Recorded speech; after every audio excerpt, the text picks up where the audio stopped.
aya wuchikwana ka igwe ya wuchi n'oge ndị Igbo n'ụbọchị nke taata na biko nụ ndị Hausa gbacha sala mana biko in the process of ịgba sala ajụa Tinubu kedu his outcome, kedu ihe ọ na-afụ maka insecurity na Nigeria. Biko na enu ihe Tinubu sal ndị journalist mgbe ajụli ya ajụjụ. Thank you very much. Issue of insecurity, that is the law. That's obedience of law. Nowhere in the only teaching that you should engage in banditry. Nowhere that you should kill another human being. The sacrifice we are talking about, even in the beginning of life, where we take this from, a child was replaced with animal. And that is what the value of life is all about. Thank you, Amanunu, and Nesigonya about that video. Because Enwelendina Rotary hitting the book, and then I got a whole boson. I take my time, then I get that in the nature where will the voice, the video, paste here on one side and see transcript to eliminate this thing what this man said because now I got a chahamanya wo boku si we swear. Because no natina we are doomed. As agade. And some people cannot support this movement. Get into kono ni hetu ni book and go tali na go but okay can take na scream kono solumu we go and ekwana na scream kono fu. Journalist, sir, what is your take on the issue of insecurity? Tinubu will say that is the law of obedience of law. Nowhere in the holy teaching that you should engage in banditry. Nowhere that you should buy another human being. The sacrifice we are talking about, if in the beginning of life, where we take this from, a child was replaced with animal, and that is what is the value of life is all about. Chineke ayanwu anyị tokwala atọ ihe bụ ihe Tinubu sa mana uri ewe n'unu do ama na ya gechago nya bụ video ihe Tinubu kwu ka m welezia this video we can complement ya another video nwanne anyị nwoke kwu maka ihe na-eme n'obodo aya. Because ọ bụrụ unu pay attention very unu kwesị unu ya mana then this our channel na anyị take a leap into history, documentary, politics, and other things happening in this country. No, we are here to enlighten and to gain and to educate people, so that tomorrow the record will hold us responsible and accountable for speaking in the midst of the chaos. And then in this video, na yoku kunokunia unenesi mwezi hozono gota tile na yana comment section. Kodekwan. Good evening, ladies and gentlemen. I remain Aberine Mekonyeka.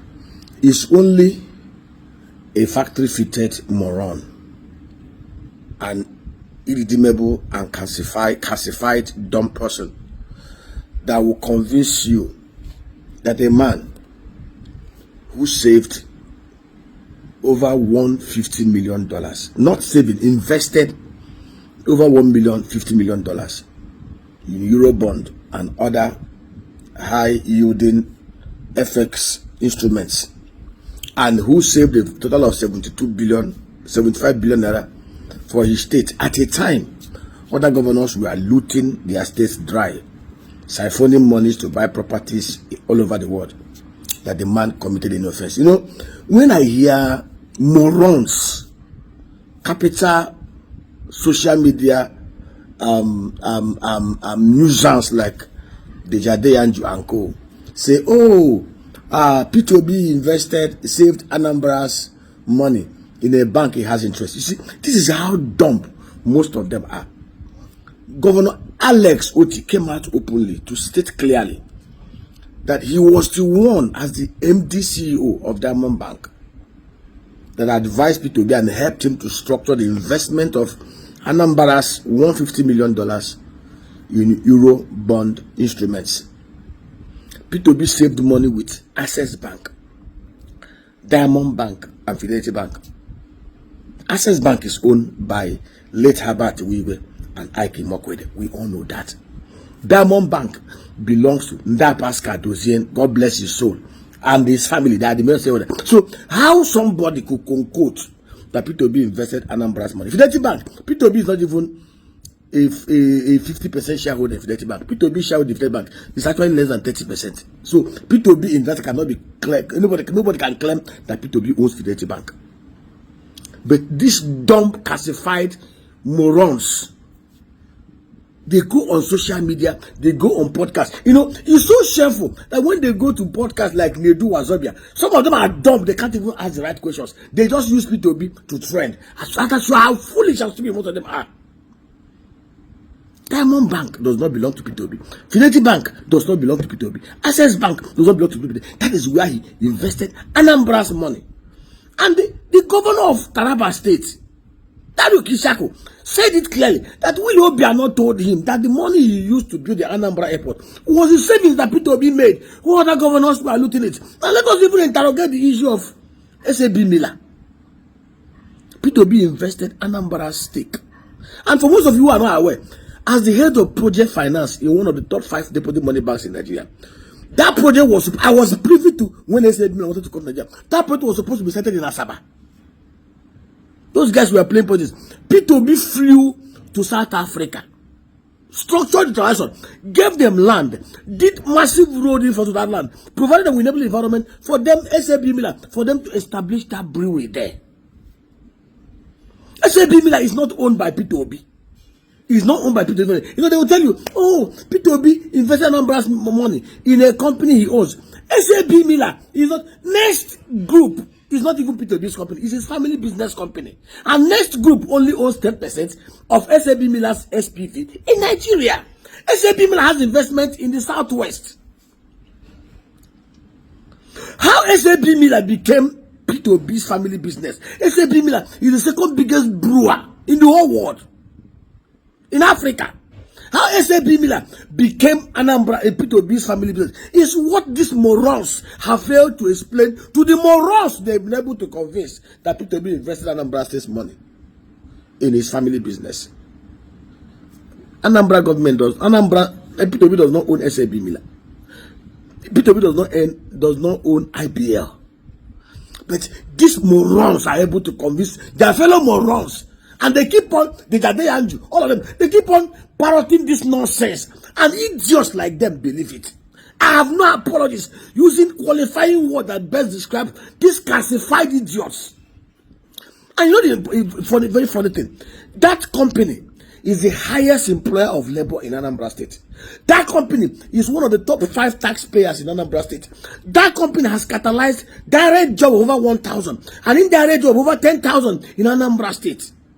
That company coming into Anambra State, they've even moved to establish other breweries in other parts of the Southwest. Somebody brought them into Nigeria. We talk about foreign direct investment.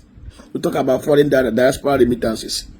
And we know that if other governors were 10% as prudent, as honest, as sincere as P2B, Nigeria would have been where it is today. A man that signed 6,000 CFOs.